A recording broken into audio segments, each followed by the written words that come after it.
Tabloid tales in the British monarchy. How do they come about? Hi, good morning, Neil Sean here in the heart of London. Thank you as ever for joining me today. Hope you're all keeping well on this bright, sunny day. We're in February now, so happy February to one and all. Hope this month brings you a lot of happiness, a lot of joy, and more importantly, a bit of freedom wherever you are in the world. We're all fed up of being cooped up now, aren't we? And it is on days like this where you think, a little bit of ray of sunshine, a bit of hope moving forward. I know I feel like that. But as ever, back to your breaking royal story of the day.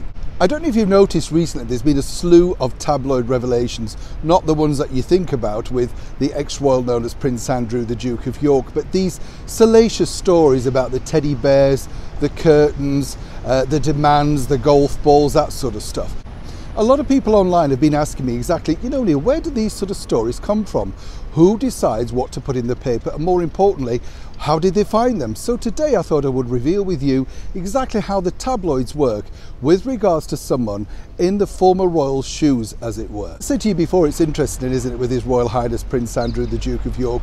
You can basically say anything you want, create a story around a picture, and he's far too busy right now to be dealing with such trivial things as whether he demanded the curtains closing or indeed the teddy bears, the golf balls collecting, the fallout with the security man. These stories are just endless. But how do they emanate? And more importantly, who decides how to get hold of these stories? So as I said, I thought, well, look, let me explain how this works.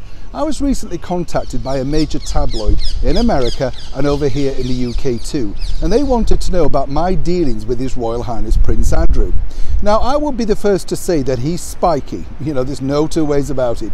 Basically calls a spade, a little bit tetchy, and certainly knows his pecking order in the monarchy. Likes to think he's a little bit more than he is, but essentially is a good guy, wants to do good things, particularly with his charities. Whatever people think, there's a good and bad side to us all, I'm sure you'll agree.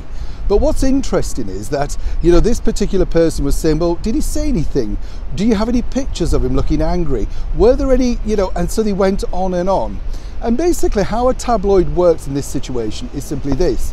If you work for the monarchy, and perhaps, as we know, they're not the best payers in the world, they don't give you a colossal salary, then what happens is, if you can recollect a thought, particularly if a tabloid in these very cash-strapped times are offering you a substantial amount of money. It might be £250, might be £500, particularly if you have pictures working within the royal palace.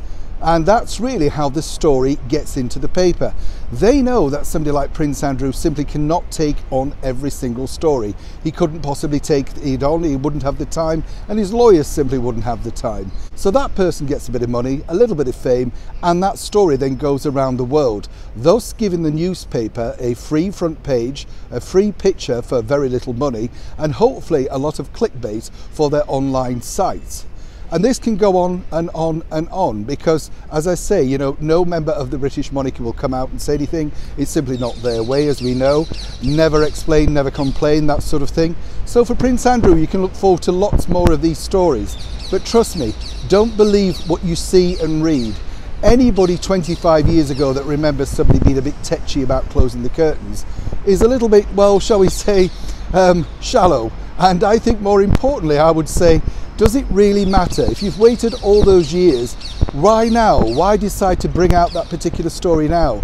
Could you not have a little bit of courtesy and realise that whatever your thoughts about Prince Andrew are, maybe, just maybe, he doesn't need this extra hassle? As ever, I'd love to know your thoughts on these particular stories below. Do you think the tabloids are in fact cruel, or is it just game fun, as it were? Maybe, of course, they see it as payback time for when he's been a little bit tetchy with them. Whichever way, it's always welcome. And remember, be respectful and keep it clean. Neil Sean in the very heart of London.